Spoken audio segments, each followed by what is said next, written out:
নমস্কার বন্ধুরা, আমার রান্নাঘরে সকলকে স্বাগত। আমার আজকের মেনু হলো শীতের নতুন আলু দিয়ে আলুর দম। এই আলুর দম বানিয়ে নেওয়া খুবই সহজ। কিছু সামান্য উপকরণ দিয়ে বানিয়ে নেওয়া যায় এই আলুর দম। যাদের একঘেয়ে মাছ মাংস খেতে ভালো লাগছে না, তারা একবার এই রকমভাবে আলুর দম বানিয়ে দেখুন, মুখের স্বাদই পরিবর্তন হয়ে যাবে। প্রথমে আলুর দম বানাবার জন্য 1 কিলো নতুন আলু পরিষ্কার করে ধুয়ে নুন দিয়ে সেদ্ধ করে নিয়েছি। আলুটা ঠান্ডা হয়ে গেলে খোসাটা ভালো করে ছাড়িয়ে নিয়েছি। তারপর একটা মাঝারি সাইজের পেঁয়াজ, 6-7 কোয়া রসুন, 1 টুকরো আদা, একটা ছোট টমেটো আর 3টে বড় সাইজের কাঁচা লঙ্কা একটা মিক্সিং জারে দিয়ে ভালো করে বেটে নিলাম।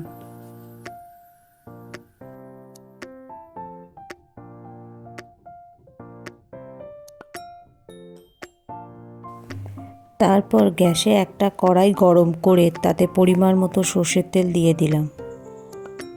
তেলটা ভালো করে গরম হয়ে গেলে তাতে সেদ্ধ করে রাখা আলুগুলো দিয়ে দেব।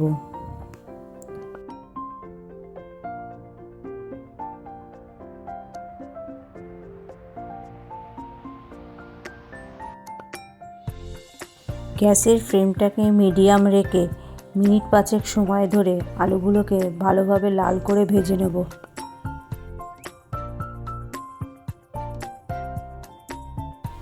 আলুগুলো ভালো করে লাল করে ভাজা হয়ে গেলে একটা পাত্রের মধ্যে সমস্ত আলুগুলোকে তুলে নিতে হবে।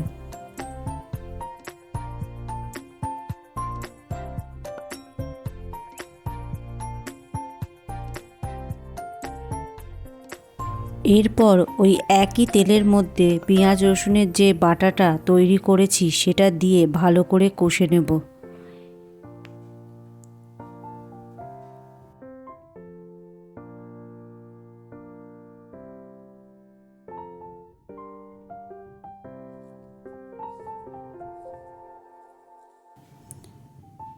এরপর পরিমাণ মতো নুন দিয়ে দেব।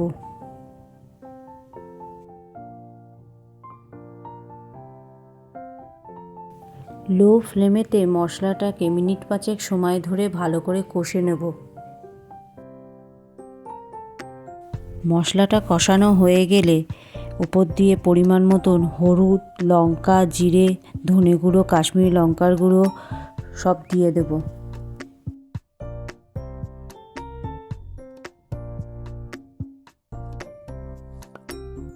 মশলাটা মেশাবার সময় কড়াইয়ের নিচে লেগে যাচ্ছে মনে হলে সামান্য একটুখানি জল দিয়ে তারপরে মশলাটা কষাবেন।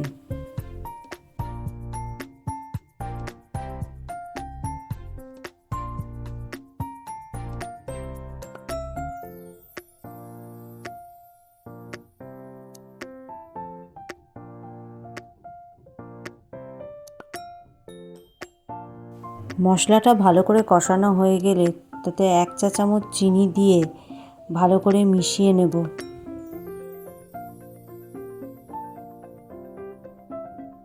সব মশলাগুলো ভালো করে মেশানো হয়ে গেলে আগে থেকে সেদ্ধ করে ভেজে রাখা আলুগুলো মশলার ওপরে দিয়ে দিয়ে ভালো করে মশলার সঙ্গে আলুটা মিশিয়ে নিতে হবে।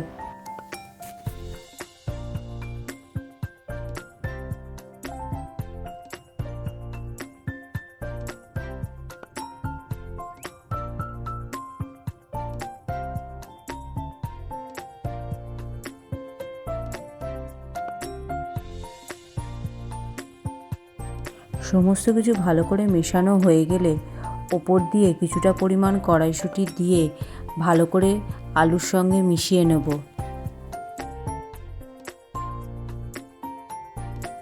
শীতকালে এই নতুন আলুর দমে কড়াইশুঁটির ব্যবহার করলে আলুর দমের স্বাদ অনেক গুণ বাড়িয়ে দেয়।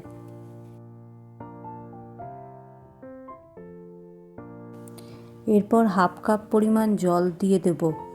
এখানে বেশি জল দেওয়ার প্রয়োজন নেই, কারণ আলুগুলো আগে থেকেই সেদ্ধ করা আছে।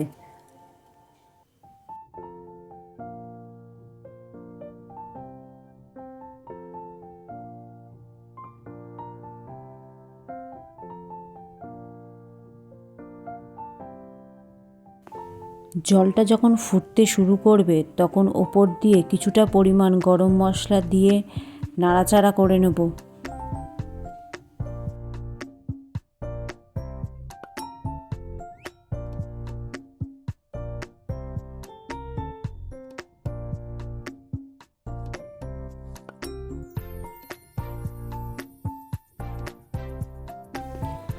যখন আলুর দমের কাইটা খানিকটা শুকিয়ে যাবে তখন উপর দিয়ে কেটে রাখা ধনেপাতা দিয়ে ভালো করে মিশিয়ে নেব।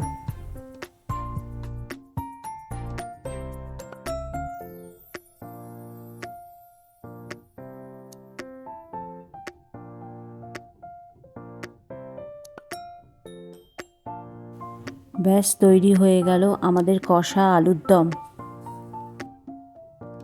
এরপর গ্যাসের ফ্লেমটাকে বন্ধ করে কিছুক্ষণ রেখে দেব। এই আলুর দম লুচি, রুটি, পোলাও, রাইস সব কিছুর সঙ্গেই খাওয়া যায়। আমার আজকের এই রেসিপিটি ভালো লাগলে অবশ্যই একটা লাইক করবেন। চ্যানেলে নতুন বন্ধু হয়ে থাকলে চ্যানেলটা সাবস্ক্রাইব করে নেওয়ার অনুরোধ রইল।